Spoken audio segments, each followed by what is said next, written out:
Just 1 second. There, we should be good. So Marv, I've got the agenda pulled up on there.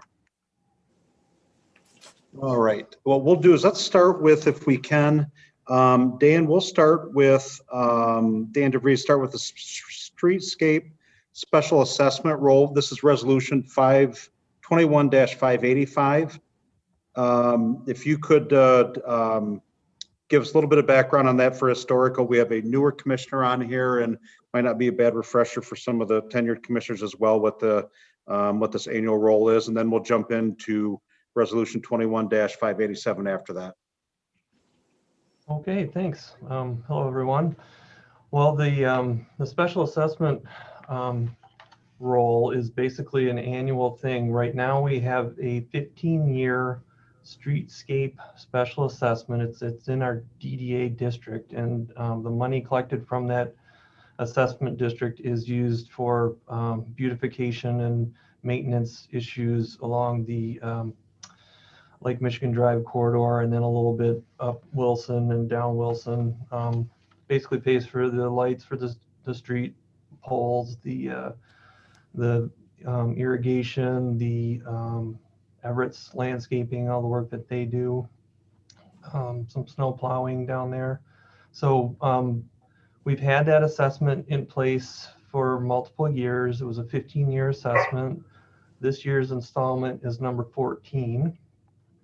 And the way it's set up is that each year that assessment amount can increase, but we have not increased it since 2014. It's the same amount that we've had for multiple years, and we're way below what the original amount was that we could have assessed for this year. I think it was like 239 it could have been for this year, and we're at about 125. So the DDA board discussed it at their last meeting and was okay with that amount being kept the same. And so then the next step is to bring it to the commission for your approval. And if that's approved, then we will get the bills out here this week with a due date of March 1.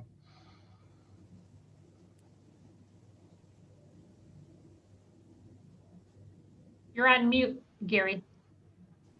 Thank you. Appreciate it. Dan, any questions for Dan at this point? I have a question. Yep. Is that 125,000 per year for all of the companies? Correct. Yeah, there's 75 different parcels in that role, and each one is assessed a certain dollar amount, but the total of all 75 is the 125 or 124.8 something or another. Mm-hmm. I have a question. Sure. Yep, go right ahead. And I just forgot what it was. Oh, how did you arrive at the amount? What does it cover, or how did you get that number? So basically that assessment amount is based on front footage. So the number of front feet that you have along Lake Michigan Drive for the most part, or along the part of Wilson, that is included. If it's a corner lot, there was some consideration that was made for the corner lots. But it's a formula that went back to when that started in, I don't know, I can't remember, 2008, I think it was. So, and so that's how it is, based on a frontage fee. And can you talk a little bit about what's included in streetscape and maintenance? Or Sure. One of the main things is the Everett's lawn care business. They do the maintenance in terms of the mowing and the flowers. There's irrigation costs. We pay City of Grand Rapids for water down there. Electric use for all the street lights along there, not the stop lights, but the actual street lights there. Any other kind of beautification projects that may or may not come up. We've had some tree replacements over time, things like that. And aren't we looking at new streetlights down there? Is that correct? And maybe if Daryl wants to jump in on that one, he's got a better handle on that timing. Yeah, DDA at the last meeting also approved an RFQ to go out to our engineering firms to respond for streetscape improvements or updating the streetscape improvements. So timing will work out well because once this assessment district, as Dan said, will be done in another year and a half. So hopefully that will coincide nicely with what the plan we have moving forward with what a revised streetscape and or streetlights may look like at some point. So the cost of those street lights has been factored. Will that be a factor this year? Is that something that should be considered? No, in the amount? no. Okay. Right. No, this assessment we can only pay for on an annual basis, things that we do on an annual basis. Got Can't it. pay for the capital stuff. It's the annual maintenance and planting of flowers and those types of things. All right, thanks. Mhm.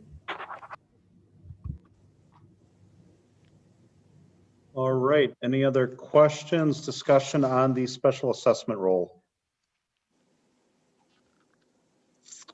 All right, I'm going to take that as a approval. We'll end up having a vote on that, obviously, at the 7 o'clock hour when we get there. So let's jump to, if we can, the background. Resolution 21-587 had reached out to the commissioners individually, and just a little background of, and I'm not going to do justice to the explanation that that Dan can provide as far as how we handle our rentals back to the department with our capital equipment replacement program and how we approach that. I would offer up for the group as we go into this discussion, this is something that's been in place for as far as I can remember, at least in my time. So I'd say at least a decade, maybe a couple of decades. This is how we have helped budget for our large capital expenditures for the departments. And so we had a situation come up with this particular fund. It was not caught during our audit. And I think it's a related question, but kind of a separate discussion from the resolution of this right now. But that being said, Dan, I'll kind of leave you with that and let you give the background, if you could, first on the program itself and how we go about that, and then where we're at and what we're being asked to approve tonight.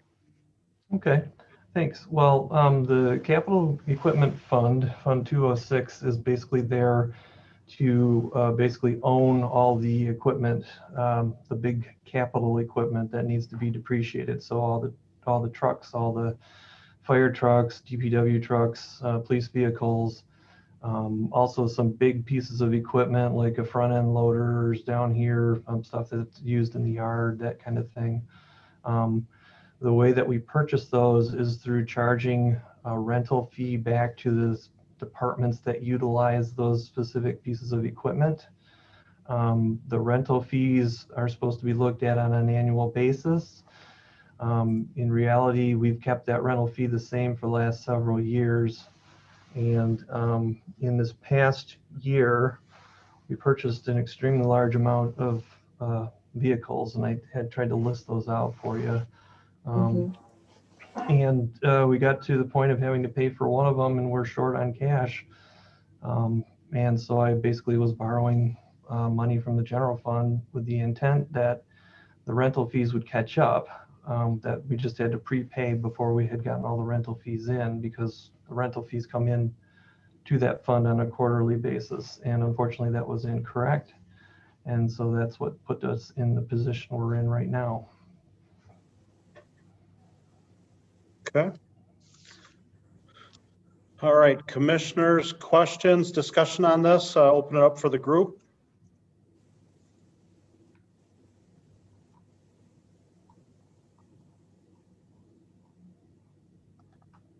Bueller, anybody?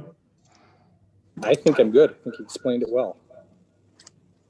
I just have one question, just so I understand. The rental fees then will not be applied to the department? We're just covering it out of the general fund. Is that what I understand? At this point, yes. The reason being, when there was one, we bought the Vacate truck, which is basically used for the DPW. And I can't completely go back and say it was because of that specific truck. It just was the timing of when we paid for that truck, but I can't necessarily attribute it specifically to that truck as opposed to another piece of equipment. So yes, we would at this point just take it completely out of the general fund and not charge it back to a department specific. Okay, that makes sense. Yeah. All right, thanks. Thanks. And if I could, I just want to apologize to people for this. I'm sorry we were in this position, and I sincerely apologize. So. Just It's to all add on, good. and just to add on to what Dan's explanation there, as we go through our current budget that we're starting to work on this week, we will be looking at the rental fees going forward and reevaluating those so we're not into this situation again. It's something we've been trying to do the last couple of years, and this will be the year we'll get it done. Hasn't some of the rules changed too recently that maybe superseded some of this? Some of the GASB standards. Yes. Yeah, I don't think on capital equipment, Dan, have they changed? It was been more on long-term liabilities and pensions and those types of things, where the reporting has changed quite a bit, but the capital equipment reporting is, I think, generally been the same. It's just that our rental fees haven't adjusted as much as they needed to for inflation over the years. Okay. Understood.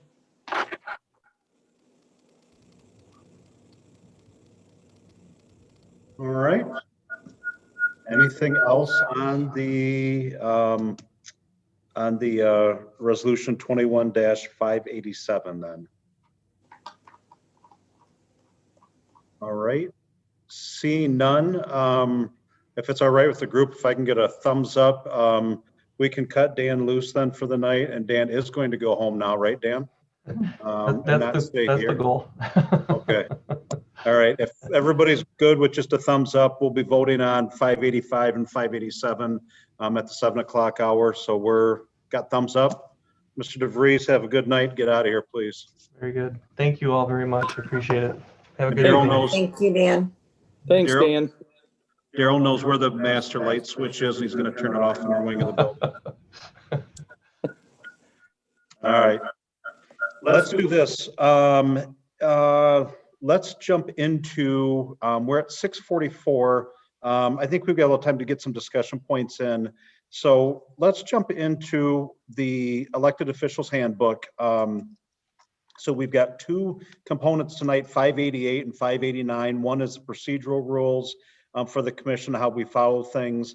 589 is, I would say, discussion tonight, probably. And you know what? Thanks, Joe. Good call out. Scott, I forgot all about you. Let's get to Westway Drive Road right away, subject that easement access. And some quick background, this is actually in the Standale area right next to the bike trail, and it's something the city acquired a long time ago. Scott, you probably got some historical piece. It's a very, very small component, but I do want to for the group, tee this up. This has absolutely nothing to do with anything else, proposed developments or otherwise going on Lincoln Lawns. This is actually a cleanup item next to the bike trail adjacent to our existing park. Right by the bike trails there. So I just want to make that one crystal clear. So Scott, floor is yours. That's a great point, that it has absolutely nothing to do with that. So last month we fielded a request from a company called Bellis Commercial Realty, and they're either a part owner or somehow representing this parcel along Lake Michigan Drive that is immediately adjacent to our tunnel and to the trail.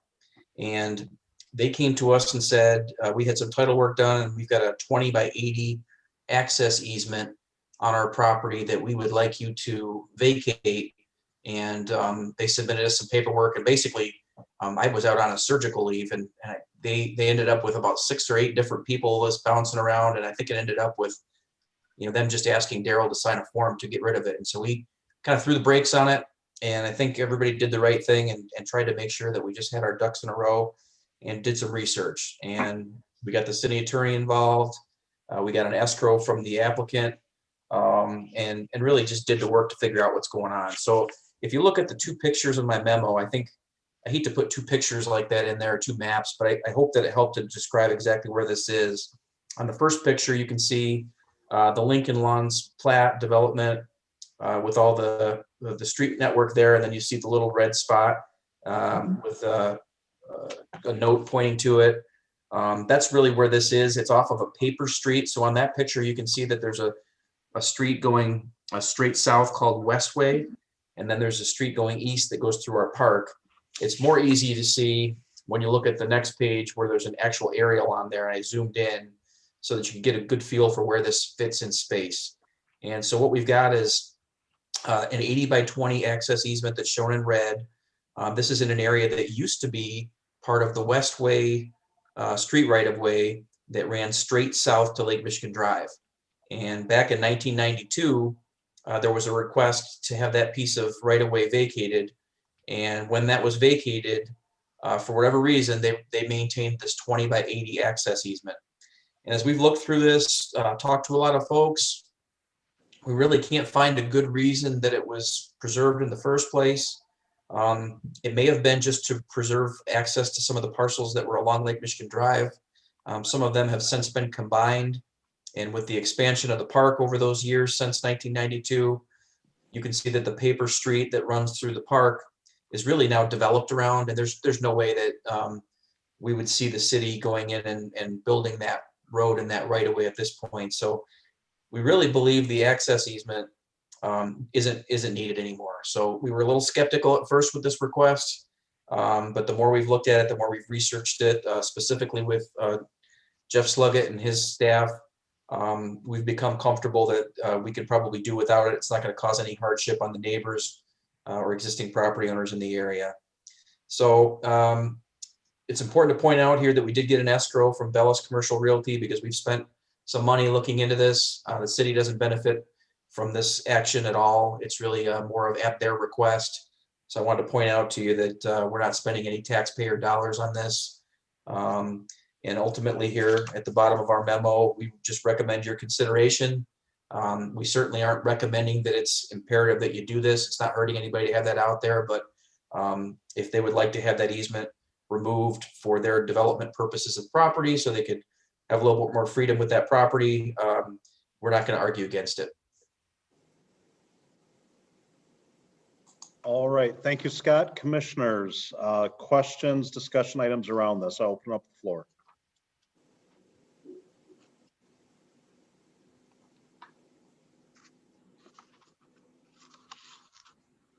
Going once, going twice. All right, maybe just a thumbs up then on our on resolution 21-586 to vacate the part of Westway Drive for our 7 o'clock. We can allow Scott to drop off. Thumbs up for those good with. None opposed to. Looks like we're all good. Scott, thanks for staying on late, and we'll catch you later. Betcha, thanks. You bet. All right. Cool. Good catch, Daryl. Thank you. 650. Let's a little background on the HR thing, and what I'll do is I'll come to Shannon in just a second because this has been a bit of a journey on reviewing the handbook in this process. This actually, our handbook that we're looking at was originally done in 1994, and the last update to this handbook was in 2010. Coming from that background, you know, that world of HR compliance and still living in it, quite frankly, for my day career, one of the things that from a handbook perspective, employee handbook, that really should be something that's being updated every year, year and a half at the most. And that's from a Department of Labor standard. That's not a Gary subjective piece. That's something inspectors look for when they come in and to do their thing. So this is something just quite frankly was long overdue. Couple things driving this. One, about a year or so ago, I was looking for projects to take on as part of a college class. This seemed like a good one at the time. It was right before, actually about a year and a half ago, right before COVID hit, and got a little sideways on that as we did a lot of things around the city at the time, and did not become as high a priority. But here we are, 2021. We'll be back to I think some normalcy relatively soon on that, and we have the handbook in process. And what you're seeing is a body of work from the personnel committee meeting, and I would say even before that, Daryl, Frank, Shannon, and I taking some pokes at this over the last year and a half. Then it went to personnel. Actually, it went to Jeff Sluggett first, our city attorney, then went to personnel, then went back to Jeff, and now it's to the commission. So I think tonight what I'd like to approach, and we've got a few minutes before the 7 o'clock meeting to talk about it, or give Shannon some time here. But basically, we want to make sure conceptually, contextually, that we're all aligned with what's actually in there. There may be, there's a typo or two that I missed. I want to make sure that those cleaned up, and maybe as we look at it, sometimes things come up that we didn't realize before necessarily. And that all being said, Shannon, I'll turn over to you and maybe some additional background from an HR director's perspective. Good evening, everybody. Can you all hear me? Audio? Yes. Okay, perfect. So I think the mayor covered all the background on the elected officials handbook. And so what we're looking for tonight is feedback, comments, any changes or suggestions. This is really your document as the elected officials to help you with your role here. I guess I'd just like to open it up and start getting feedback. There are, as the mayor suggested, there are some typos. The table of contents will need to be updated and input. The procedural rules at the end, one of the appendix, that is another resolution that's on your agenda for tonight. So that will, once that's approved, that new version will be put into the appendix. So really tonight, I'm just looking for feedback on what you've read, and if there's anything we need to add, change, just have some discussion surrounding that.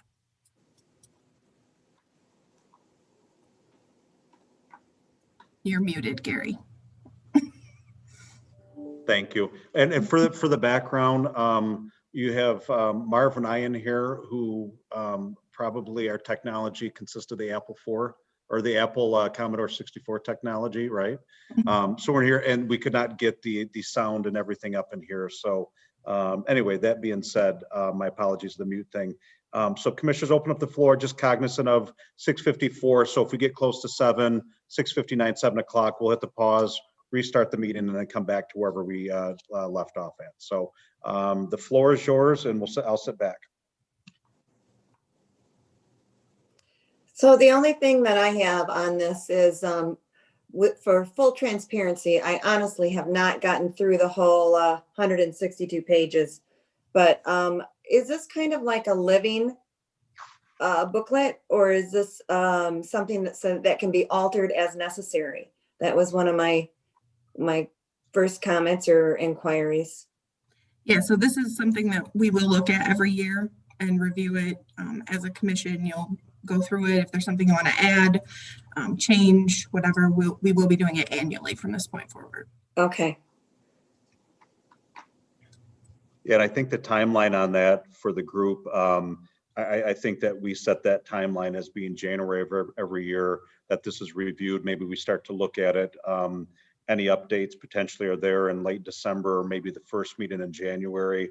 At least as long as I'm around, I would like to see us heading into the end of January, 1st of February with this done. Any updates? I mean, at this point, the heavy lifting is being done tonight on a forward. It's just going to be adjustments to situations that come up during the course of the year. You know, obviously, who would have thought a global pandemic would have impacted our lives the way we did a year and a half ago, even a year ago. So here we are. We just don't know what's going to come up in the coming years. So, but I think every year this is a must do for us in January. Thank you. Yeah, I was wondering if we might want to back that up just a little bit and look at it more like in the end of November, early December, so it hits the ground in January. As I was reviewing it this weekend, you know, I was looking particularly at the committee pieces, and it struck me that some of the language in here would have been good to have on hand before we talked about committee assignments last time. So I'm wondering how that piece, like just in terms of how that aligns, it might be useful to review that going into committee assignments each year. I like that. Even I'm good with that if the commission is. Good suggestion. I agree. Go ahead. I have a comment. It seems like it would be good to do it prior to new commissioners coming on. So even if we did it in October, so that when new commissioners are elected and those years that they're elected, then the document has been at least reviewed and updated prior to a new session. Yeah, I agree, because it's nice for having a document that physically gets handed to a new elected official so that they can use it as a guideline and a reference book in regards to the duties Yes. and purpose and responsibilities. Yeah, I think that's a good idea. And I would imagine if there were going to be any changes or anything dealing with some of the content, it would be something we would know by then, right? I mean, we wouldn't probably be making any major changes beyond November in a year. I agree. Feedback from the others on that one from a timeline, we can at least establish that. I definitely, I'm fine with that. I think that's good that we're hitting the ground running, that we've got that as somebody new is coming on board. I'm good with it. Yeah, for my part, I'm pretty indifferent as long as we're doing that regular review of what the content is. I don't think it particularly impacts the content at what point in the year that occurs. So I agree that as long as it's getting reviewed annually, and then we stick to that going forward too. So if we set a timeline, and maybe I would, Shannon, I know it's a big ask of you, but in the HR leadership role, it would help us out tremendously that we start with any updates from a city point of view administratively that maybe the managers might see, you might see, and that way I'd like to have that in the commissioner's hands that first Monday in October, so that if we have to make any changes, we have it that, just in case we don't meet the third Monday of the month, that we have it that fourth Monday, so we have it when, knowing we've got elections coming up in a couple of years. We do have term limits, and so it's a guarantee all of us are going to be gone at some point in time, and it's probably good to be aligned with that so that new people coming in, we've actually set them up to succeed walking in the door. Does that sound fair? Yeah, I can administratively process it during September. And from a timing standpoint, that's good for my department as well. So, and then we can have that out in October. Perfect. And then anything significant, we can involve personnel. Probably they should get a look at it before coming to the commission as a whole before then. So perfect. Good. Well, we've got the timeline set and it's 7 o'clock on the nose. So I'm going to, let's pause right there. So we've got our timeline set. I'll call our official, it's my red gavel here, call the official 7 o'clock city commission meeting to order. Jason, I'm gonna check with you a few times throughout the meeting. Do we have anybody out in the waiting room right now? Nope, no public on the call. Okay, thank you. And then let's jump to the invocation. I'd like to invite Commissioner DeShane to please lead us in prayer this evening. Shall we pray? Dear God, today I pray about newness, the newness of a new year, the newness of a new president, and the newness of a new commission. Help us all to put aside any differences that may have occurred in the past year and to move forward with freshness and acceptance for a new year. We pray for your spirit to lead us each step of this new year. We ask that you will guide our decisions and provide us with the wisdom for the betterment of our community and its residents. We ask for your strength and power to be consistently present within us.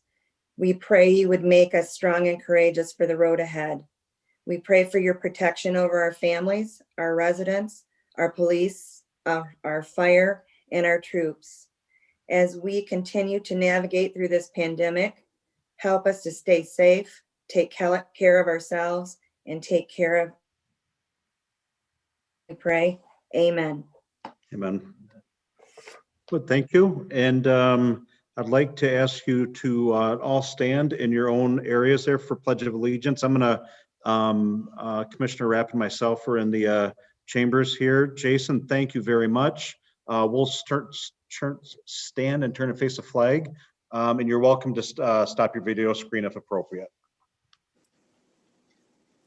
I pledge allegiance to the flag of the United States of America and to the republic for which it stands, one nation, under God, indivisible, with liberty and justice for all.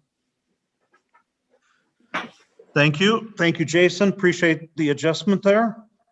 If I could please ask our clerk to call the roll. Mayor Carey, Present. Commissioner Gilbert, Present. Commissioner Rapp, Present. Commissioner Duchesne, Present. Commissioner Glanville, Present. Commissioner Groders, Present. and Commissioner Chase. Present. Thank you. All right, thank you. First on the list is the approval of the minutes from January 11th, 2021. Is there any discussion on said minutes? Otherwise, I'll entertain a motion for approval. I'll make a motion. I'll second it.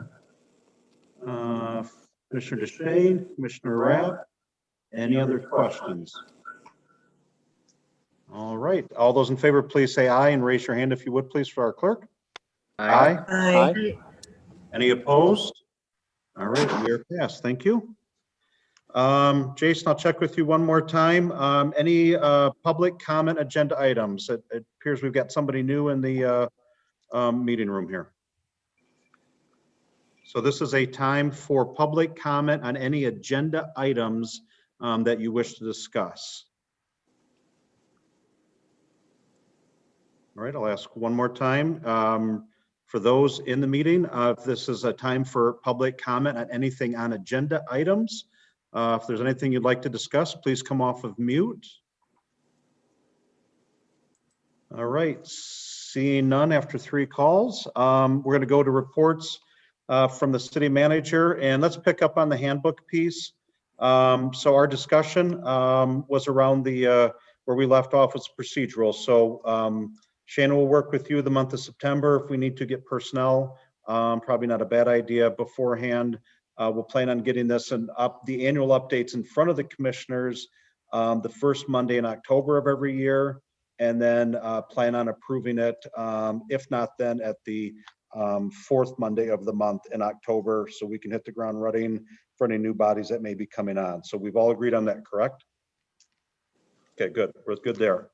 All right, back to the floor. Open discussion items on this, commissioners. You have the floor. Please fire away. And actually, before you do that, Shannon, anything else? No. Tip? Okay, good. Commissioners, the floor is yours.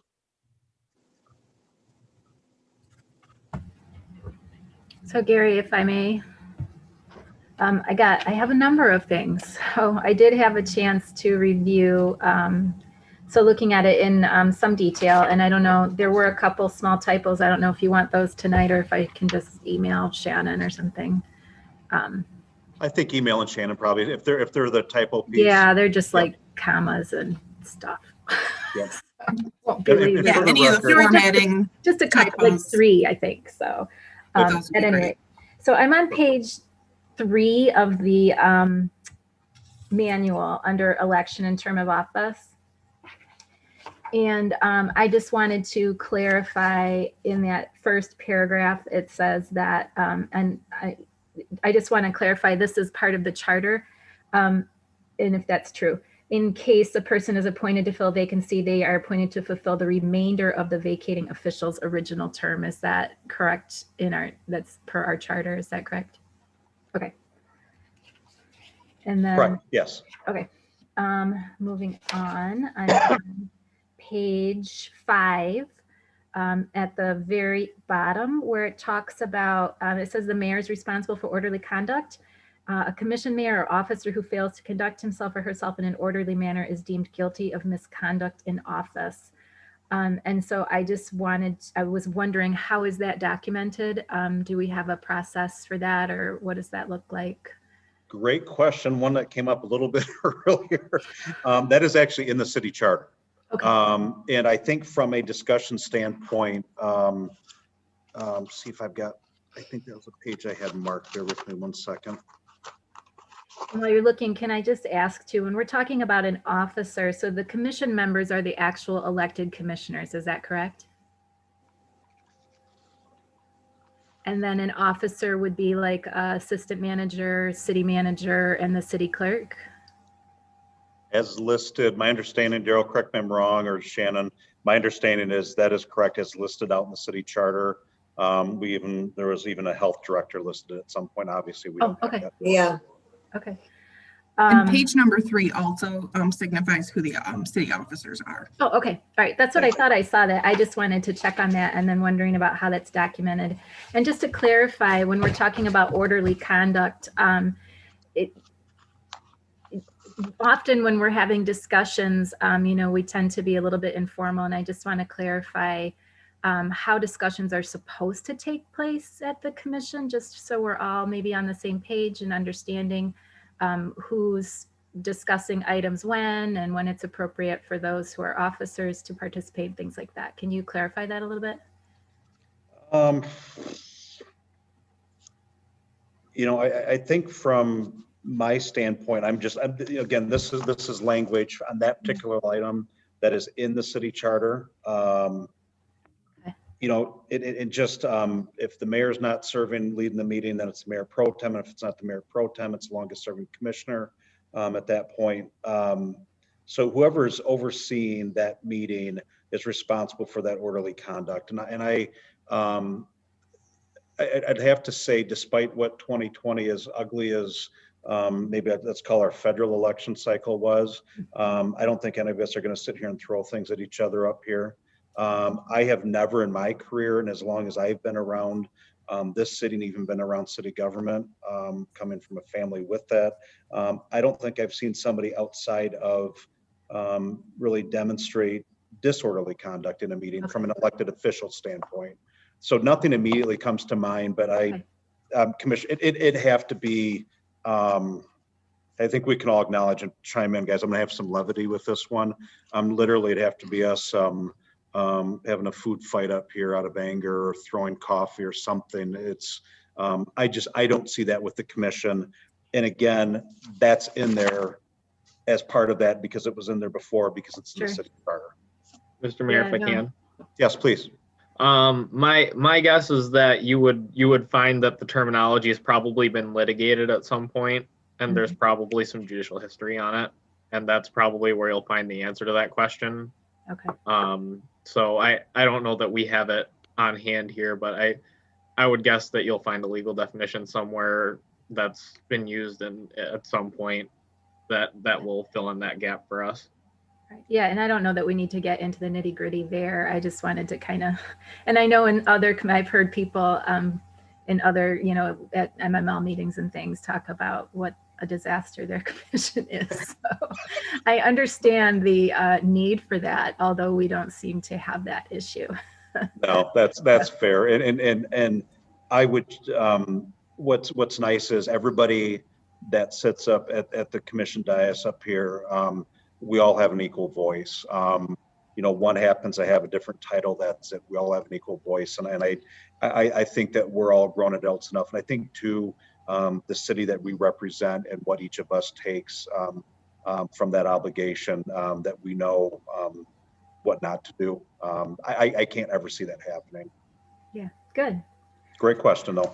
On page 6, where it talks about the minutes being available, I noticed that we had some pretty specific timing on things like when the agenda would be published, but there doesn't seem to be timing attached to when minutes are expected. And I didn't know if that was something that we wanted or should have, or how that aligns. You said we've made special mention of it with the agendas, and so I just didn't know if it needed to be mentioned here for consistency or whatever. can speak on that. Minutes by law have to be available within 72 hours, which they are. They're usually the next day. And so they're available to all of you. Yeah, I was about to say the same, that state law is pretty clear on that. So does that need to be in the handbook though? Because as a new commissioner, I don't know that I would be aware of state law. Like, I mean. The 72 hours, you mean, Carol? Yeah, just having, I mean, in terms of having information for commissioners, which is kind of what this book was for, I just wonder if that should be included so that a new commissioner is aware that that's what their expectation is. It's a very fair ask to me. I think it would, anything to improve the onboarding process is I think positive. So again, one vote here, if everybody's good with it, I think we could add that as just as a bullet point. If Sarah, if you could provide that exact language to Shannon, and she can add that into the bullet points, if the group's good. Yeah, I'm good with it. Yeah. Okay. All right, go ahead and keep going. Okay, let me see. I noticed we're going to be signing a conflict of interest policy, so I think that's a great idea. It's something that I know is standard with the county, and I think Commissioner Gruters might have helped to have a hand in that. But it's helpful for everybody to know who's got a conflict of interest. And like last week when I had to abstain from the voting, it's just good information to have on hand. Well, in I think we'd find too, like even the Rapid has one, and it has it's a very stringent one of not getting involved with a Rapid business. That's come up a little bit. So yeah, like I said, it's pretty standard, so I'm glad to see that's going to be included. All right, I'm on page 10. What am I looking at? Oh, I wondered about concurrent when it talks about the commissioner appointments, or just the committee appointments in general. I wondered what our policy, if you will, is, or if we have one regarding concurrent membership on committees. I noticed there are some people who are on more than one city committee, and I'm not talking about the commissioners, but some of the residents. So I didn't know if that was something we want to address, or, I mean, I know we've talked before about not having, enough interest in the committees and things like that, but I wonder for somebody who's not elected to serve on more than one committee, I don't know, just seems like, I mean, I just don't know. I don't know what the right thought is there. It just struck me that some people are on more than one committee, and I wasn't sure if that would be appropriate. I don't know the right word. So group discussion there, feedback.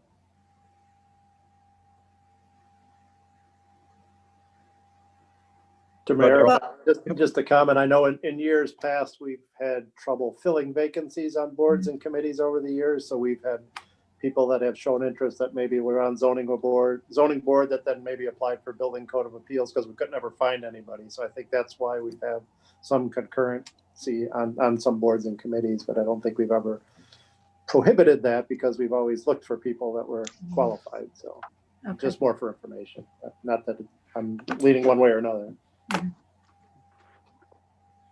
I mean, I don't think it's an issue to have the ability to appoint people concurrently.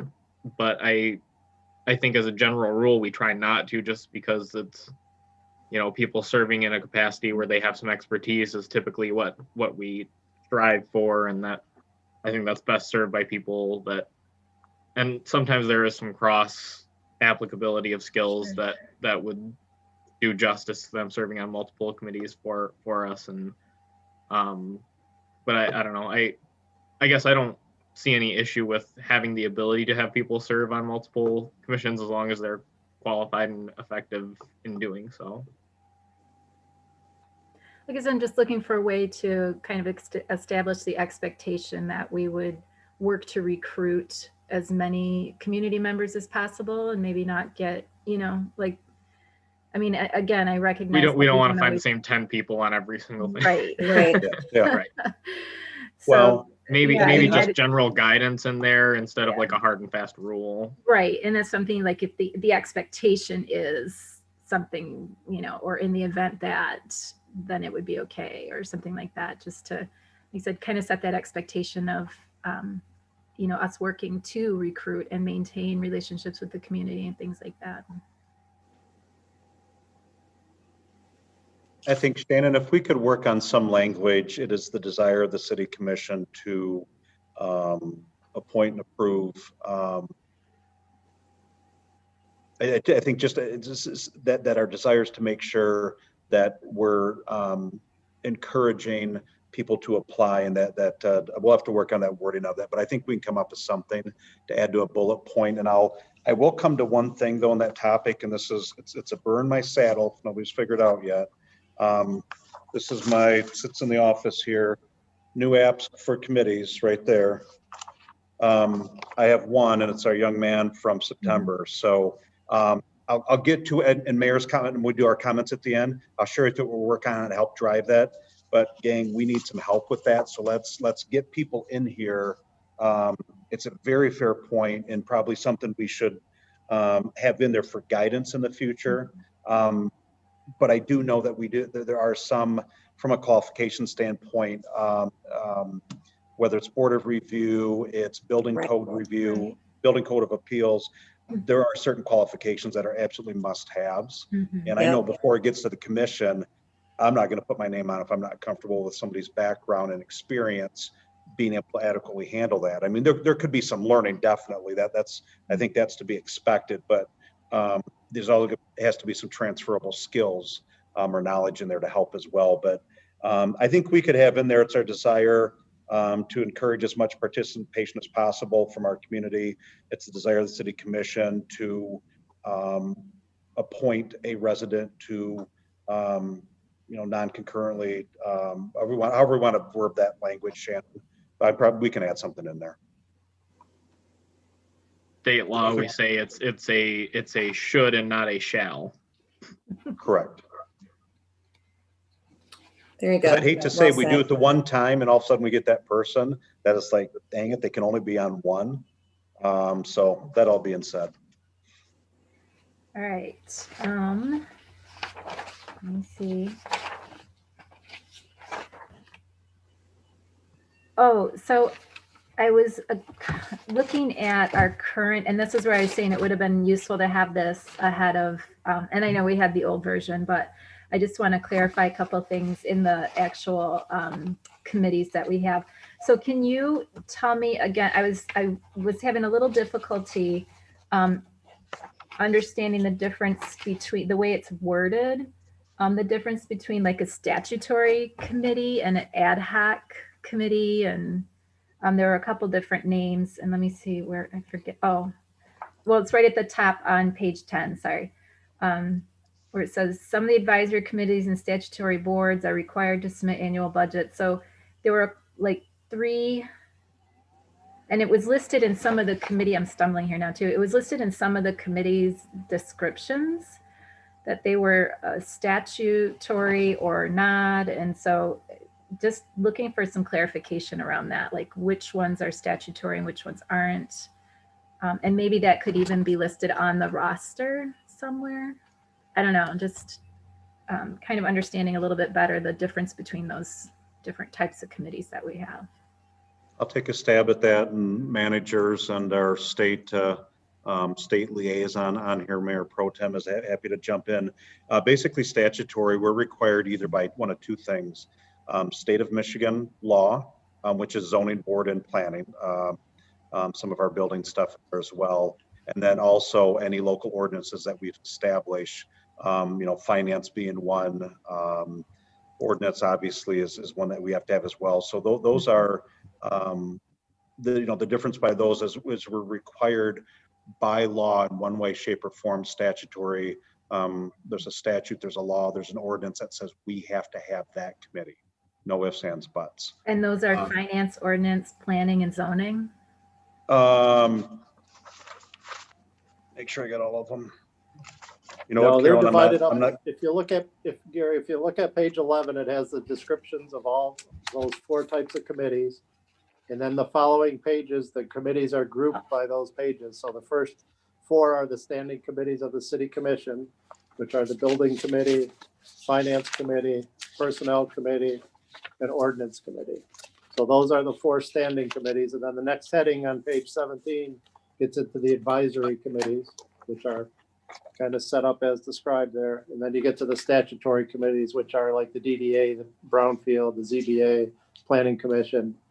And then there's the special committees that the commission may assign. So they're laid out in the handbook under those categories. And that page 11 kind of explains what each of those committees, how they function. But yeah, the statutory are by law, by state law, they're established and have certain requirements.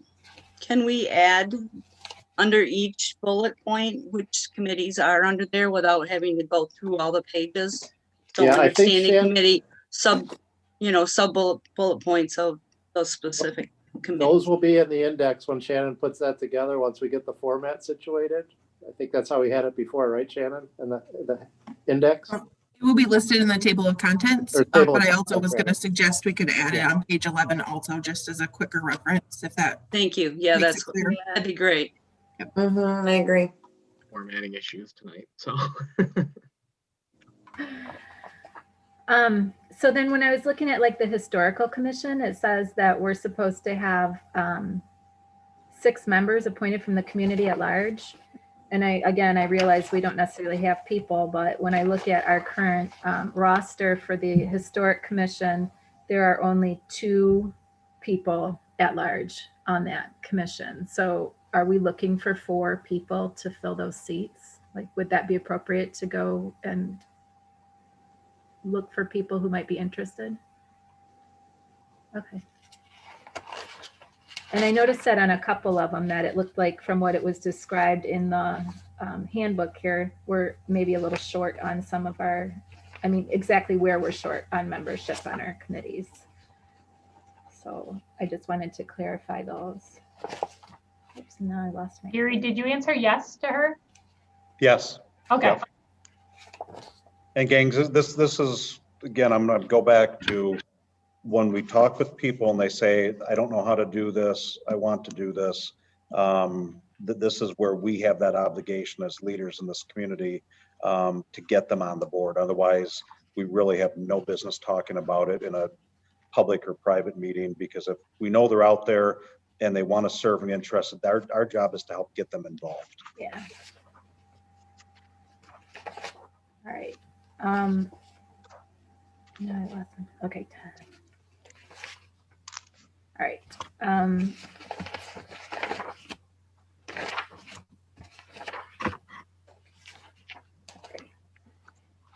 And then the same thing I wanted to clarify on the emergency planning committee. It calls for a representative from the business community. And I was wondering who on our current emergency planning committee is that person?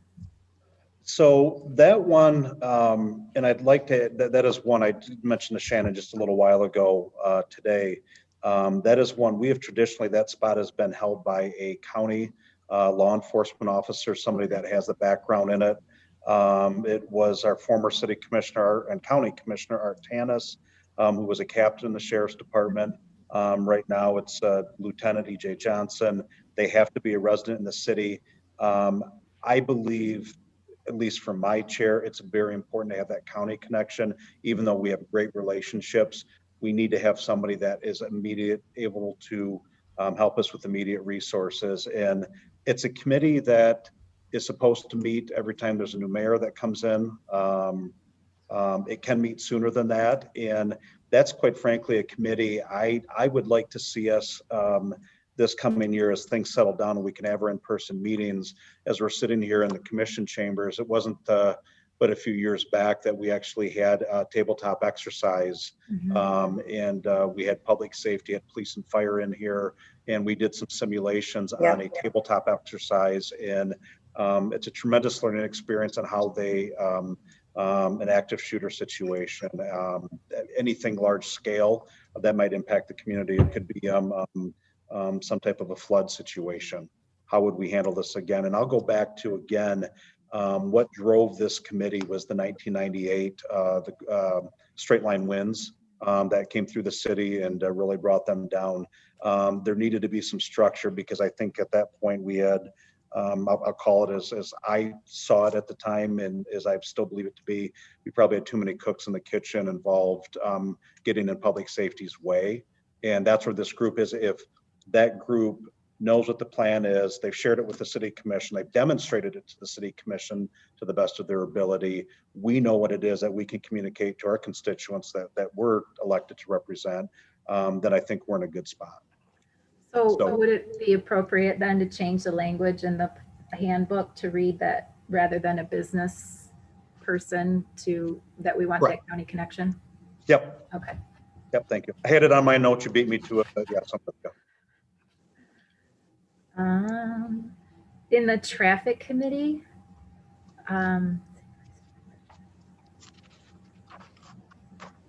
oh, maybe I read this wrong. Oh, I know what it is. So under membership on the traffic committee, on all the other committees, it lists out if there's a city commissioner who's supposed to be on the membership of the committee. But under traffic committee, it mentions a city commissioner under term, but they're not listed as Under the membership piece. right. Yep. Good cut. Told you I read it. Good job. Well, I used to be a teacher, so you know, I'm gonna catch some of these things. And on the Brownfield Redevelopment Authority, oh, and this is where I got a little bit confused. Is that a statutory committee? Yes. I would say yes. Okay. Yes, it is. So, oh yeah, it is. Sorry, it's under the statutory piece. So I noticed under the DDA, it talks about, oh, it says members of the board serve without compensation as required by statute. And I'm wondering then, is Brownfield Rural Development, do we need to put in there whether or not there's compensation for committees based on their statute? Like, I don't know if Brownfield is supposed, you know, it's mentioned specifically in the DDA. So then I'm wondering, well, is there compensation under Brownfield or not? Because it doesn't say. I don't think we compensate the Brownfield, do we, Shannon? I think they're very similar to DDA. They do not serve with compensation. So I'm should not that sure if be that's in the included? statute or not, but we can check. Should that I be think it included only as needs part to of- be included, sorry. I think it only needs to be included in there if the statute specifies that it's a mandate that it's that way. Oh, okay. Because if we have the flexibility to or not to, there's a chance there was ambiguity there, but I don't care either way. Whatever we're doing, I don't care if we put it in there, but that would be what I suspect is the case. I will check on that. All right. Income Tax Board of Review seems to be down a member, just for notes' sake. And the Mineral Mining Review Board, it says that there's, let me see. Oh, nope, that one's okay. Sorry.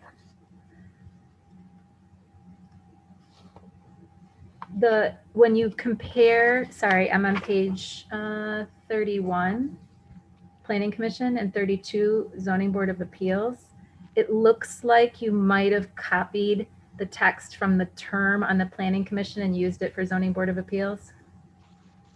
Oh, yeah. So. All right.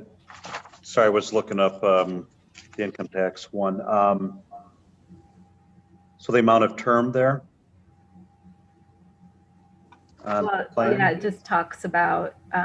Yeah, about halfway through, they use the word Planning Commission. Yeah, it looks like it's supposed to be the same, with just like the same idea that there's 3 years and then you can serve 2 or 3 consecutive terms and et cetera.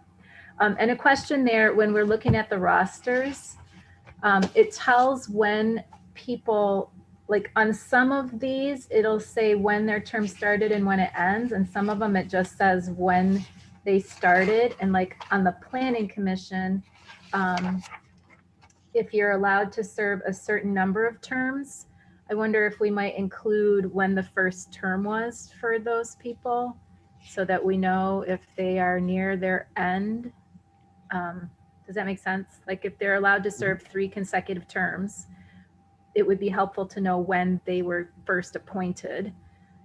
Because right now it looks like everybody first was appointed in 2019. And I don't know if that's true or not. I'm guessing some of these people have been on our planning commission maybe longer than that. I can speak on that. That's an iCompass, the boards and committees roster.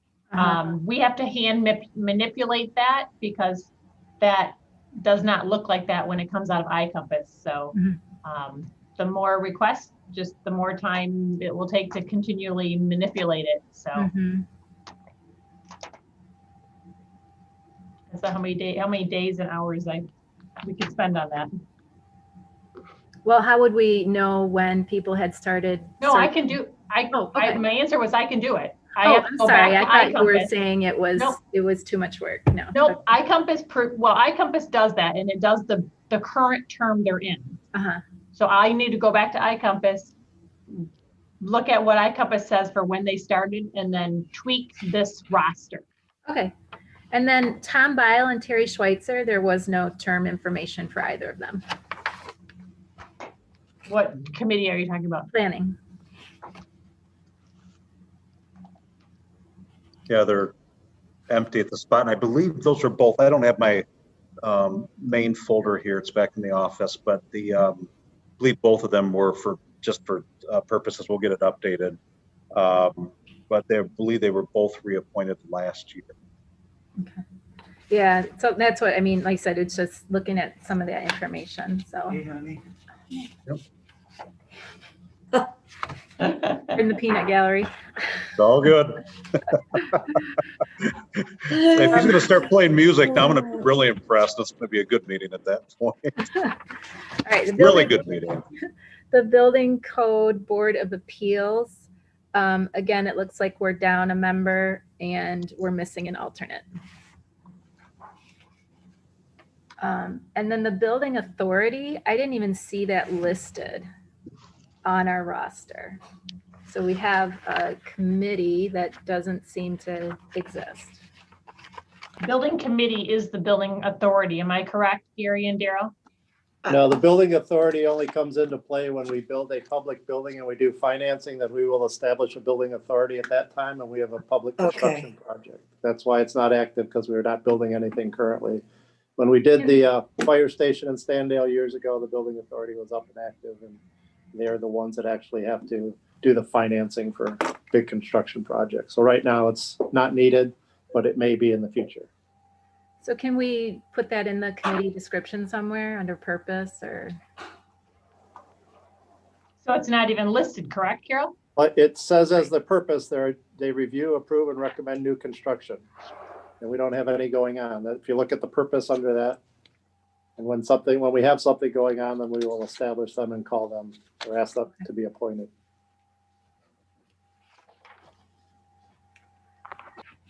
And I would put out for the group, Daryl, if I'm not mistaken, example that could be the potential construction, say, of a new community center / library, if you will. That's where something like that would come into play. And I don't want us to lose sight of that. I know it's something that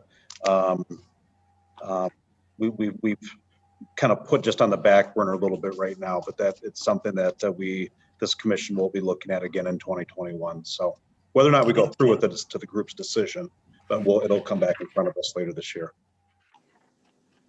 And then I believe we have one committee that's not listed in the handbook. Or maybe two. I didn't see Parks and Rec listed in the handbook, but it's in the roster list. Okay. So I didn't know. That was established as an ad hoc, correct, Mr. Mayor? Yes. Okay. And full transparency on that, Carol, I'll come back to the Parks and Rec, but go ahead and go on your next other questions. Yeah, I mean, that's fine. I just, like I said, I'm just like trying to square the stuff that we have. So yep. I'm on page 39. The city clerk shall prepare the agenda for each commission meeting. So wondering, it says the agenda shall include all items for consideration. I wonder if we can get some clarity around how the agenda gets decided, or if there's something I mean, who decides what gets on the agenda? The clerk prepares it, but how does she know what to put on the agenda? And how do agenda items come to be? Daryl, you want to speak on that? Oh, sure. Sure, it's really a multiple of ways. Some of it are by statute, like for instance, when Dan's thing came on for resolutions, things we do annually, or things that come up through planning commission or whatever ways or, whatever requests we have from either commissioners, clerk, mayor. If it's something that the commission wants to see on the agenda from a previous meeting, we'll establish that, or regular reports like departmental reports, like, the sidewalk inspection report. So usually Sarah and I work together on setting the agenda, and we have running lists of regular items. And if there's items that the commission wants to see on there and they discuss that, we'll put that on there as well. So if I'm a new commissioner, what would you tell me if I said I want X on the agenda? Like just bring it to you, Daryl, or? Well, I would say you bring, if it's a citywide item or project, you discuss it at the commission meeting as under commissioner comments. And then if the commission agrees that they want us to work on that at staff or develop a report or project from that, then we will do that or put it on the agenda. Okay. So again, thinking it through as like a new commissioner who's not accustomed to this process, do we need to put something about that in this section about how things get brought to the agenda? I think we refer to some of that in the handbook portion about at the beginning there, I believe, under organization, legislative authority section and commission section. I believe we speak to that briefly, or maybe indirectly, I should say. I feel like it was almost the same wording as what it was at the end, but I could be wrong. Well, anyway, just something maybe to reflect on and see if there's something there that needs to be mentioned or would be helpful.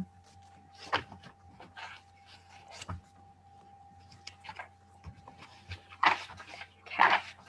I guess I would just add that the city manager and city clerk work together to build the agenda, basically, if Shannon wants to add something like that for new commissioners. They collaborate, yeah. Yeah, in collaboration. Mm-hmm. That would be helpful. Yeah, like I said, just to have some idea of who does that. So then they might know who to go to if they want something on the agenda or have questions about that. I should point out also that pages 39, 40, and 41 in the handbook are the procedural rules, and that is a separate resolution on the agenda tonight. Yeah, so should I hold comments on that until we get to that part, or? Yeah, the resolution that's in the packet is more up to date than the version that's in this appendix. Okay. All right. Yeah, I looked at both of them and I didn't see the differences, but that's fine. They must not have been too. Yeah, they're not super different, but just enough that I wanted to make sure. Yeah. So one concern I had in regards to that is just where it talks about things being published in the newspaper of general circulation. And I imagine that, I think that's a charter piece. And I just wonder if it's time for us to address that since we don't have a newspaper of general publication anymore. So I can address that as well, and then Steve can jump in. It is a charter, but it's also something that we can't change because it's in the charter, unless you do a charter amendment just to change that. Mm-hmm. So all of the municipalities have basically went to, as long as you have it online, like your minutes online, which we do on our website, then we're not spending money posting a synopsis of minutes every week. We still, of course, do all our public hearings, all of our bid openings. So anything that is needing to be noticed, like an ordinance, all of that is still being done. On the website? No. Planning, all planning, zoning, ordinances, bid openings, all of those are still being published in the paper. What The only thing paper? that we are not doing is a synopsis after a meeting, because we publish the full minutes on our website. So what paper are we publishing those things in? Grand Rapids Press now, because we don't have an advance. We always had approved that everything would go through the advance, but when that went away, then we have to publish in the Grand Rapids Press. Okay. This is something that at the state level, there's a significant push to update the statutes on, and it keeps not succeeding because Right. while you're right that there is a general trend away from print media and the press generally as a source of primary information, there is a segment of the population that does get their Right. primary information from the newspaper, and I think that portion of the population is very well represented and does not want to see that change. So Yeah, I'm not suggesting we pull that, but maybe add to it. Cover all our bases, so to speak. But And what exactly are you wanting to add to the Grand Rapids Press, Carol? oh, I don't know. I mean, I'm just suggesting like. Okay. well, I think it goes to M Live too when we print to the press. So there's an online publication that captures that as well. Yep. Yeah, and you actually, sorry, I had to go through my minutes, like on the approval of the check disbursements for this pay period. 168426, I don't have my reading glasses on, sorry. M Live Media Group publications, legal notices, $1,451.80. So I don't think we have not, I mean, that's where we have to publicize, but I think to the discussion, who's bought a paper newspaper recently? I mean, so it's things have evolved and there may be other means of getting that information out over time. So. Well, I know that's something we kind of struggle with is, how, I mean, we post it on our website and, whether or not people see it. I mean, it's just like a paper, but it's definitely something, like you said, Steve, that everybody's kind of struggling with. Information is so decentralized now that it's so hard to know where's the right spot to put this information without having to send it 1,000 different directions. Mm-hmm. Right. Yeah. Exactly. And there's a lot of lobbyists for the newspaper companies that are fighting against what we all want. Oh, I wouldn't think, I mean, I totally agree that we should be publishing it because there are many people who are, read the paper religiously, and that's fine. There are probably I know of a people few who don't printers. have access to the internet. So yeah, like I said, I'm not advocating to pull that part, just wondering if we need to add to it in some way. But all right, that's it. That's all I got. All right, good stuff. Thanks for doing your homework. Appreciate it. Other commissioners, questions, clarifications? I've got a couple in there, but I'll let the group get through. I had already sent in my feedback, so I should be all set. I already gave you mine too, Mayor. Well, you're on personnel, so you can't cheat on us. Come on. Just kidding. All right. Thanks, Carol. Couple of things that came up, and I want to thank Commissioner Gilbert for sharing this one. When we talk about an alternate, and it's something, that is something that has to be an integral part of a committee because sometimes life happens. A lot of us, we have our day jobs. Some are retired now, but still have other endeavors that keep us busy, and it might be traveling or what have you. Sometimes we have to tap into that alternate. So I'd like to see us, Shannon, I'll work with you on this to get that language of what an alternate description is expected, because they're not expected to be at the meetings. And sometimes that could create, that quorum where we didn't necessarily wanted to be in that spot. So that's something I'd like to add to that as well. And then second one is Commissioner Glanville called out the Parks and Rec Committee. It is something wanted to do kind of this past year. And again, 2020 has gotten past all of us and we're in 2021. And I do believe we're on the back side of this. I'd like to take our Parks and Rec Committee and kind of blow it up and start it over with that. I think there's a lot more that we can do in our community. It might not be that it's not necessarily throwing budget dollars at it that's going to solve the problem, but it's the ideas of things that we could do to improve the services, maybe help drive more trail connectivity, just a whole multitude of things. And I'm not doing it justice, but that is a committee that I'm going to take ownership. Commissioner Glanville, you and I can work on a description for that committee, and then get that added into the updated version of this. That's kind of that one pager. So we'll work on that and get that in there as well. So that's something I had a discussion. I think it's probably a week or so. In the last week, we had a conversation around that. It's something that I would like to see changed, and it's also why Commissioner Grant was assigned to that, because it's something she is very passionate about, and I applaud that. So I'd like to get a one-pager added in for that, but we're probably going to have some change in personnel on there. That was an ad hoc committee, as Commissioner Gilbert mentioned a little while ago, that was set up. It was there a long time ago, probably 15, 20 years ago, was kind of a living, breathing committee at that point, and then kind of died off. We resurrected it when we had City Central Park and our relationship with Kennewa Hills to deal with, and that's probably why you see all the Kennewa Hills leadership on there, amongst others, and people, quite frankly, that don't live in the city were on that committee, and we have that discretion to do that in an ad hoc committee.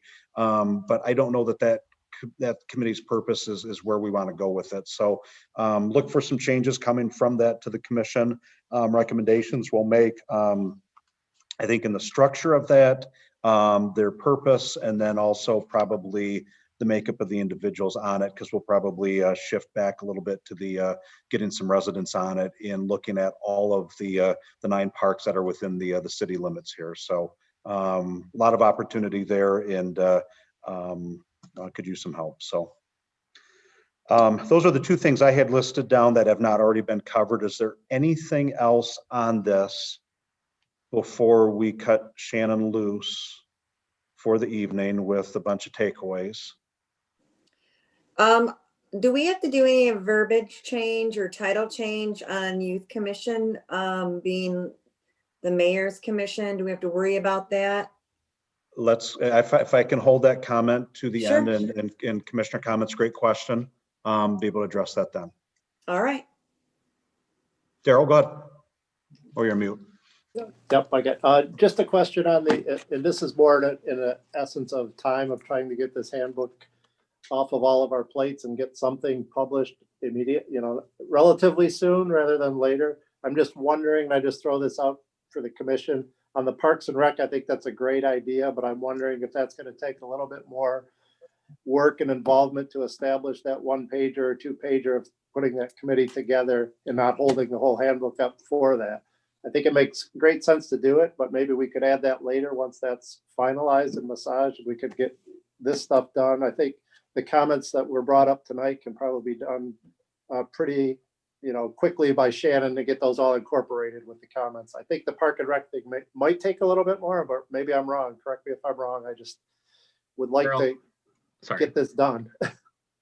My reading would say that you don't really need that description to be added to the handbook for a special or ad hoc committee, just because they tend to not stick around as long as those other types of committees, and it might be, I guess, something that it would be a separate item from the handbook itself.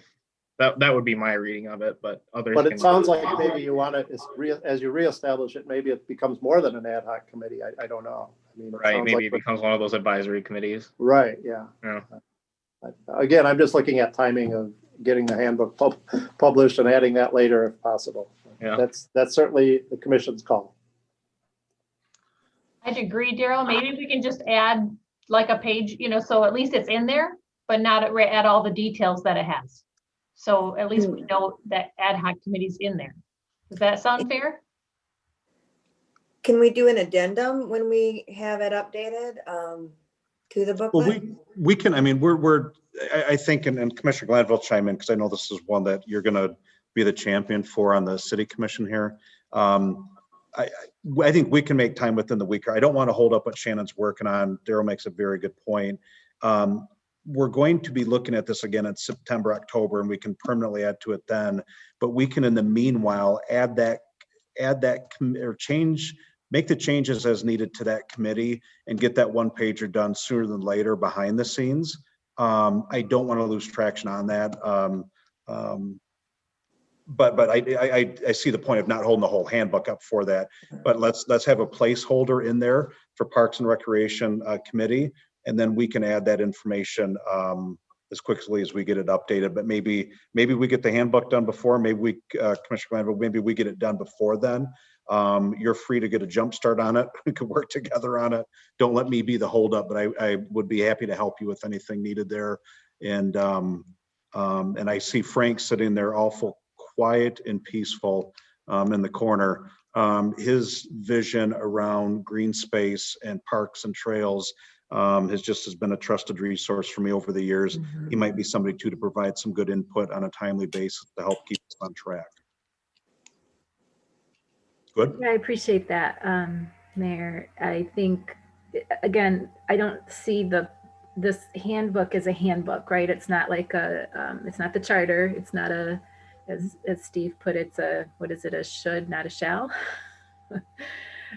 So I think going forward with what we have decided is fine, and knowing, I mean, we can still work on the Parks and Rec Committee whether or not it has a page in the handbook. I don't think that determines whether or not it exists or goes forward or gets re-established or whatever. And then, as you said, when the handbook is redone in October, I mean, we can have that just ready to go and insert it, especially since I'm hoping none of us leave prior to that so that there's a new commissioner coming on before, October. But yeah, like I said, as a guiding document, I don't know that it needs to be that set in stone. If either one would hold each other up. So. Okay. In the meantime, we've already have that ad hoc committee already assigned, and you've already appointed people to it. We could put a page with the current recreation group in there as a placeholder, and then that could be amended back in October when you guys do that. So at least we have a placeholder. We do have people already on that committee, although we haven't been meeting. So That's what I'm saying. Yep. Okay. All right. Any other feedback, dialogue on the handbook? Going once, going twice. All right, we will shift gears. Shannon, would you like to cover the procedural rules? This is our city commission piece for Monday night. We have this as a separate line item. A little bit easier to work with. So these procedural rules were originally established in 2012. They have not been updated since then. So this is the document that we have for you to look at this evening, and basically just updates it to current where we're at. The city managers, the city clerk, the city attorney have all reviewed it and provided information to get us as up to date as possible. So if there's anything that needs further clarification or any questions or comments, please let me know.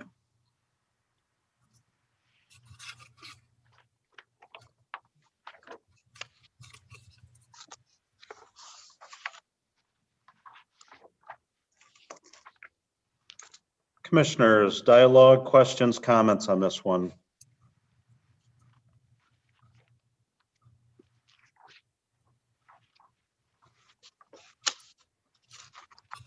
All right, I'll go one more time, seeing none. All right, Commissioner Glanville, I see you coming off mute. Just getting ready to vote. Okay.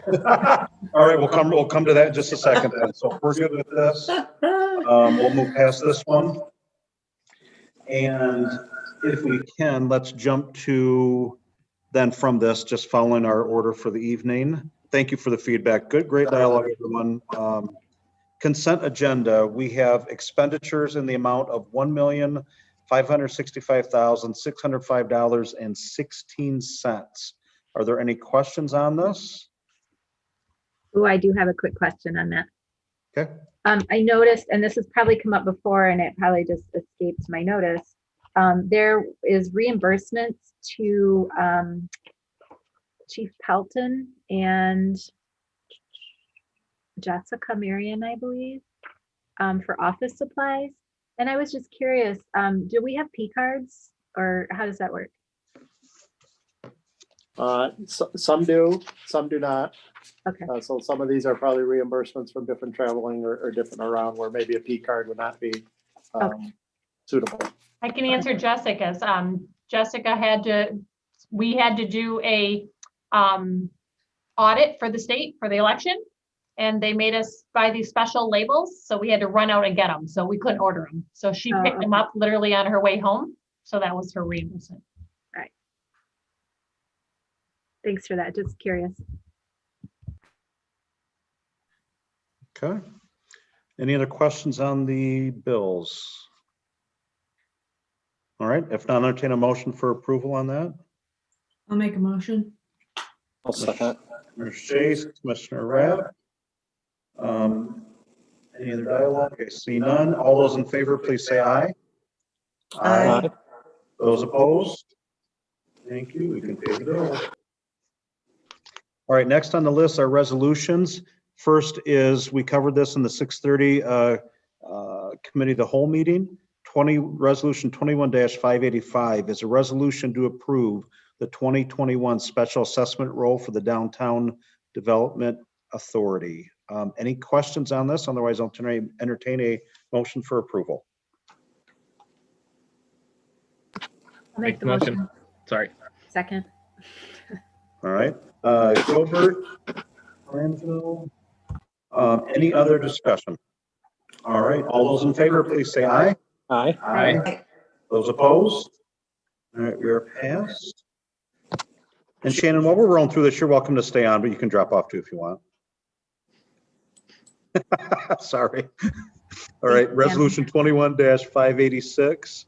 Resolution, by the way, thank you very, very, very much. I know this has been a labor of love and hate as you've been working on it. And the fact that it had been 10 plus years since it was last updated, there was a lot of work. Our world has changed significantly in that 10 plus years. So I can't say thank you enough. And I know that the minute was we were talking for the rest of the commissioners, when Shannon would make all these changes and he had all the red lines, and you've got dozens and dozens and dozens of updates from everybody that was getting the first looks at this.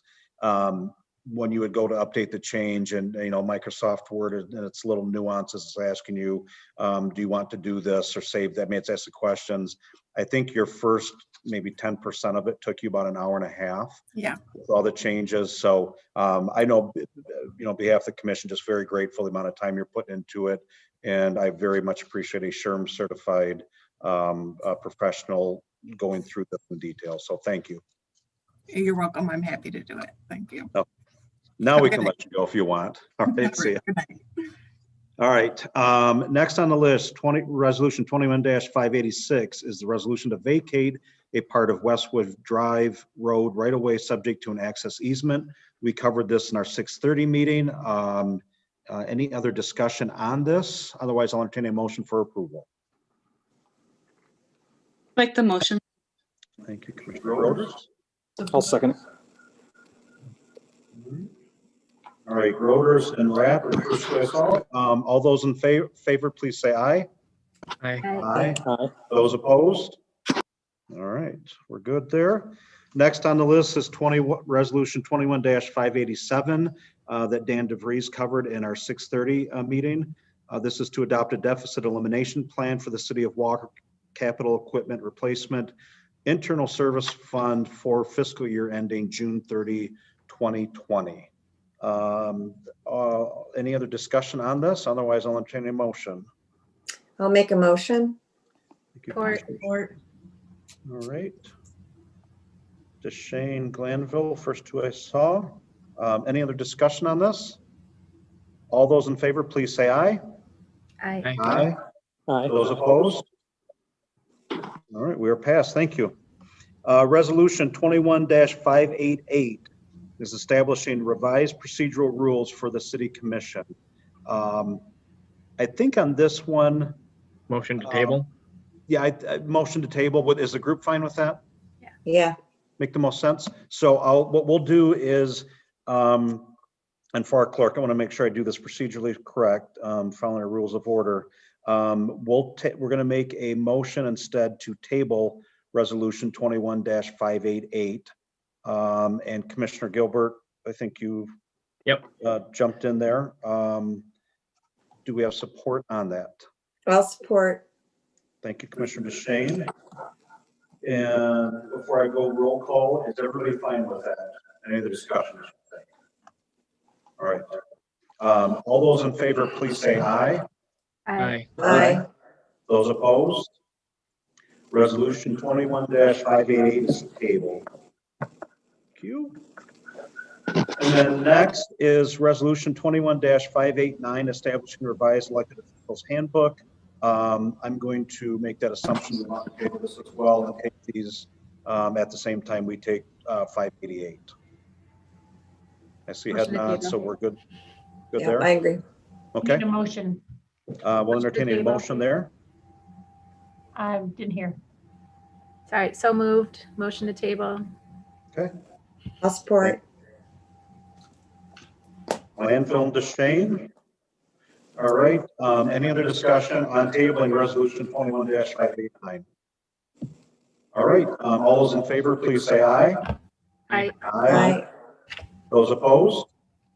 All right, 7-0. Thank you.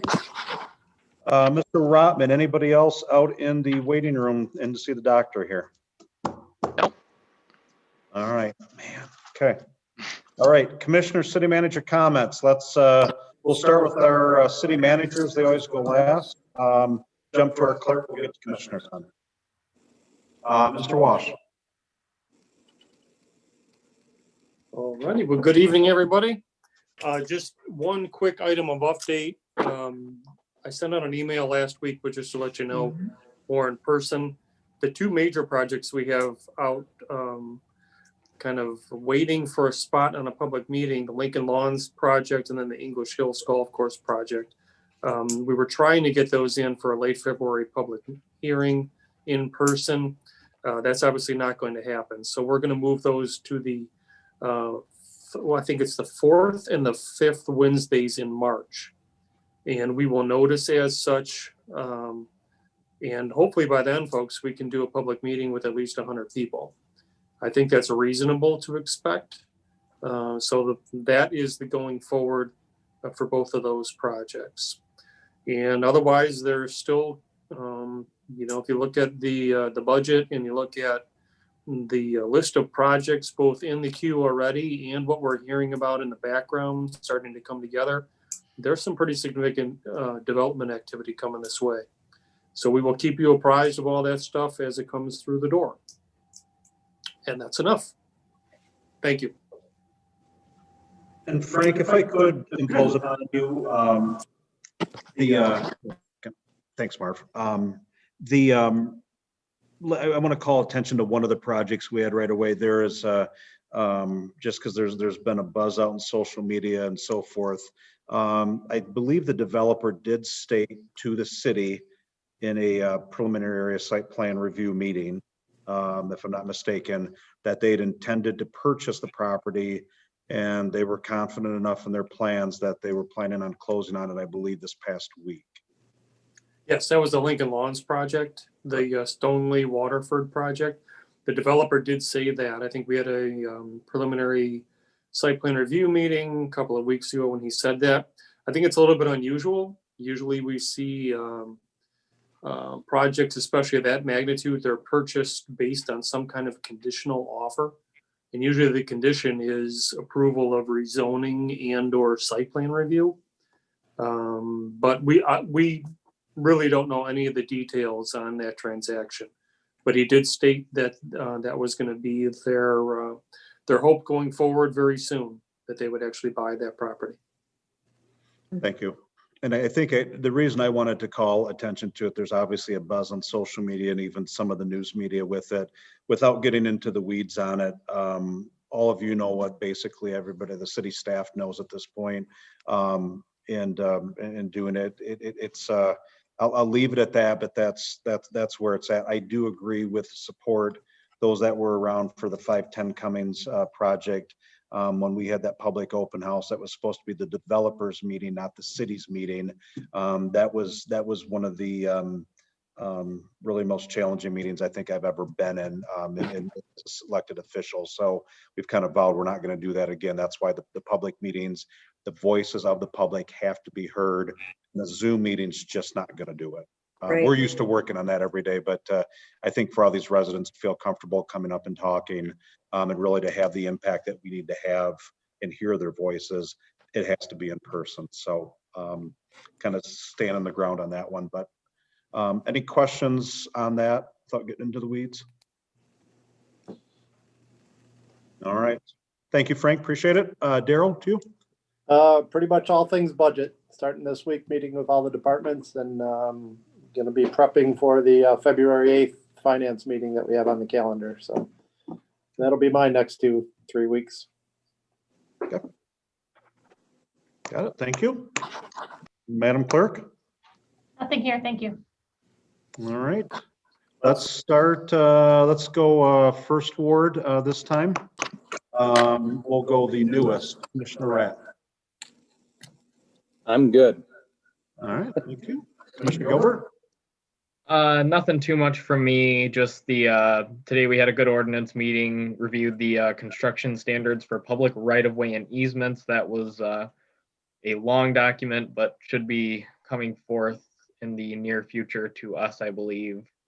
But a lot of good content in there. We did the mobile food vendors again, so that ride's coming back around.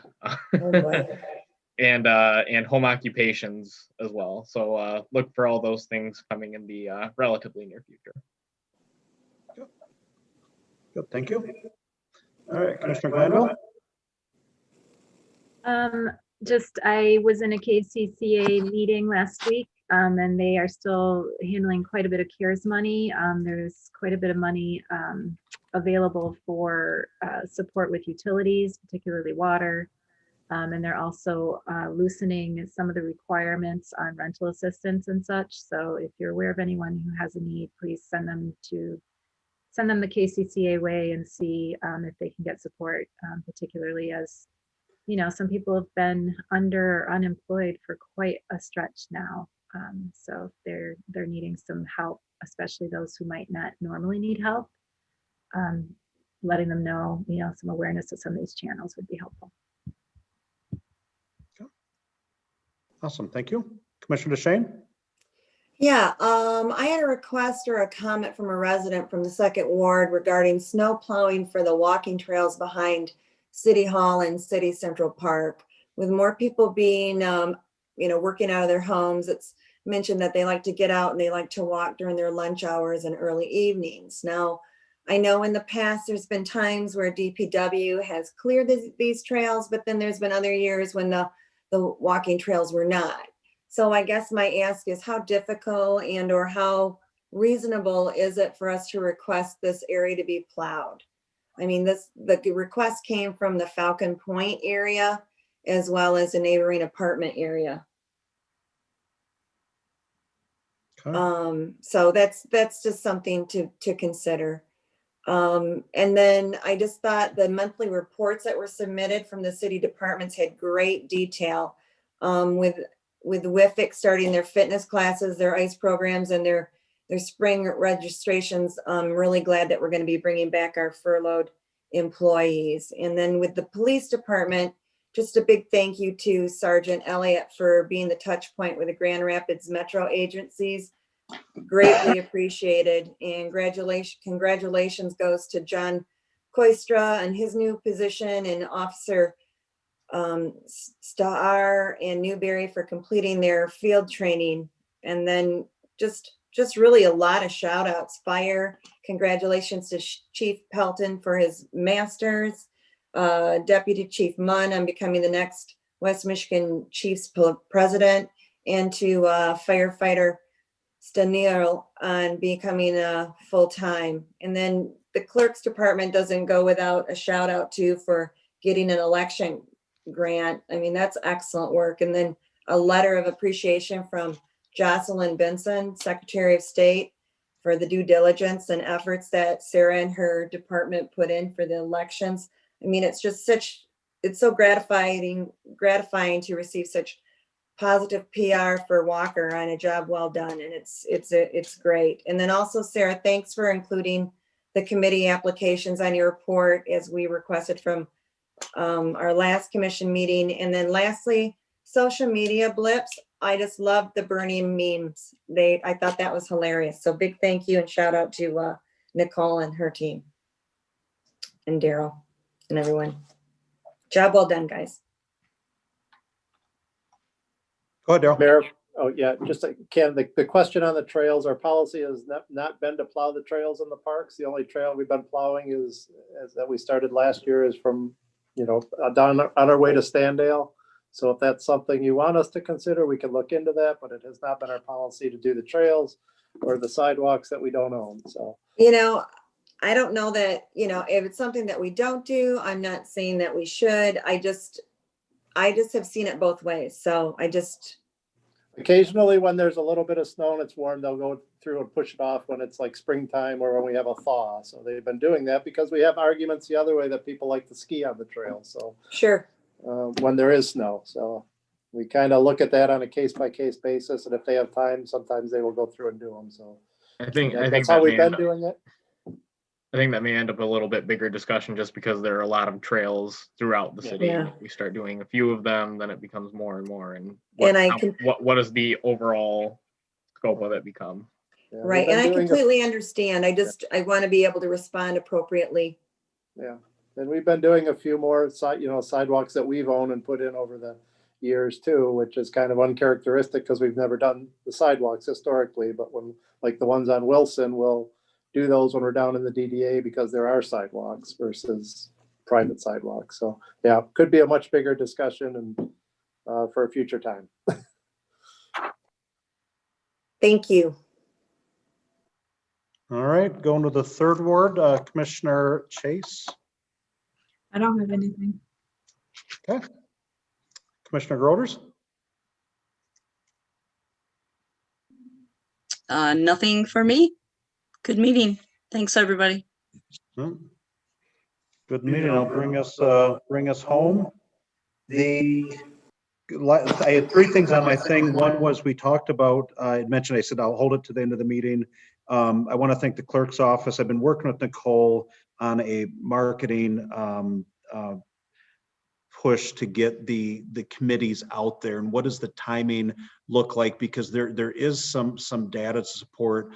You can blow people up with it and you lose the impact of the messaging, but then you do it too infrequently, it doesn't have its impact either. So what we're going to do is twice a month. She's getting the dates lined up. In once a month will be a general committee application, and there will be a narrative that she's love the skill set that she brings in getting that verbiage right to entice people to read further and maybe take action on something. And then the second one in a given month will be to a specific committee. So 1 month will highlight planning.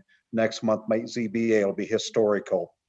And right now, I believe the greatest need we have, quite frankly, was historical because of the number of openings that we have on that. I believe that was the first one that she had identified. So we're going to try a couple times a month. Let's see the effectiveness of it. Coming back to the clerk's office, they actually made a change this past week to add a fillable PDF. I thought that would be a lot easier to fill. The nice thing is that information automatically rolls over. Sarah can include it in our packets. And then we've got that and we can see what we're developing for a pipeline for these committees. But my intent was to make this as easy as possible. Fillable PDF was, right there. The social media piece is going to be second, but then kind of that call to action for all of us is, is making sure as we see people identify them. Sometimes they don't speak up, but it's asking them about that. And, I would say that we're all probably everybody in life is selling something. I think we're all good salespeople to a point because we're in elected office. So I would say try and leverage those skills the best you can to help fill those up. And let's get these, not just get the committees themselves full, but then let's get the pipelines for the next generation coming through there in the coming years here. Second is the rapid. I want to thank again Commissioner Gilbert. We're at the point of wrapping up doing a compensation review. I think we're doing it tomorrow or I think Wednesday. Wednesday with our new CEO and the plan of getting her on board. Excited to bring her on board. And Steve, I appreciate all the work that you did in that. And just it was definitely a process, but it went super quick. And I think we've got somebody that's going to get a fresh look at that organization, help get them there. And I'd be remiss if I didn't thank Win Irwin again. We'll have enough shout out for him in the coming weeks and months here. But you asked one of our legacy and iconic business leaders in Walker to help us out. And he did not hesitate when I called, other than just had to check with his wife first, and I can respect that. So he's just been an absolute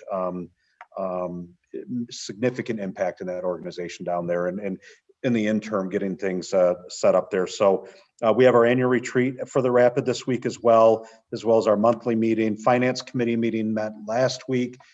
We got our first peek at the audit from BDO and their statements of opinion, and we continue to chip away, not even chip away, but make chunks away at the long-term liability with the pensions. And I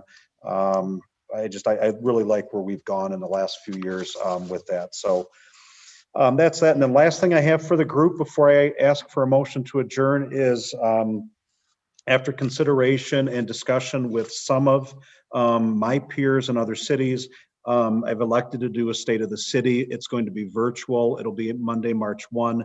Everybody will have invites for it. We're working on, I'm going to keep where we're doing it at. It's not going to be in City Hall. I'm going to keep that one up my sleeve. I'm actually really excited about it. And anybody that knows me is about symbolism. We held it in our place at Felk last year. And I think to even the podium that we had up there that we had rented for that evening, that it had metal and steel in that actual podium. And that for me really symbolized that industrial zone of that part of the city. So I've got something else up the sleeve for that. It'll probably be during the day right now. And as we did last year, we'll have some sponsorship to help offset the cost. So it's not a taxpayer funded event. We will have a recap of what was discussed last year, a brief recap on that. And really, we didn't, quite frankly, we got a week to 10 days after the state of the city last year, and not a darn thing got done. Schools got shut down, our economies got shut down, in large part, quite frankly, still are. So we're going to have the reintroduction and very specific timelines and action plans with those. So I'm actually excited about that, just because I think we have a lot of good things going on. As Frank talked about, there are things that are not there yet to announce, but I think we've got enough other good things without those to be able to share. So State of the City will be Monday, March 1. Wyoming did theirs this past Monday. Mayor Bliss is doing hers February 15th, I believe, at noon. She had shared, and she's doing it offsite as well. So that all being said, look for more on that. Any discussions, anything else we missed or to cover? Mayor, did you say that was going to be virtual? Yes. Okay. We're not going to be able to do an in-person one at that point in time. So okay.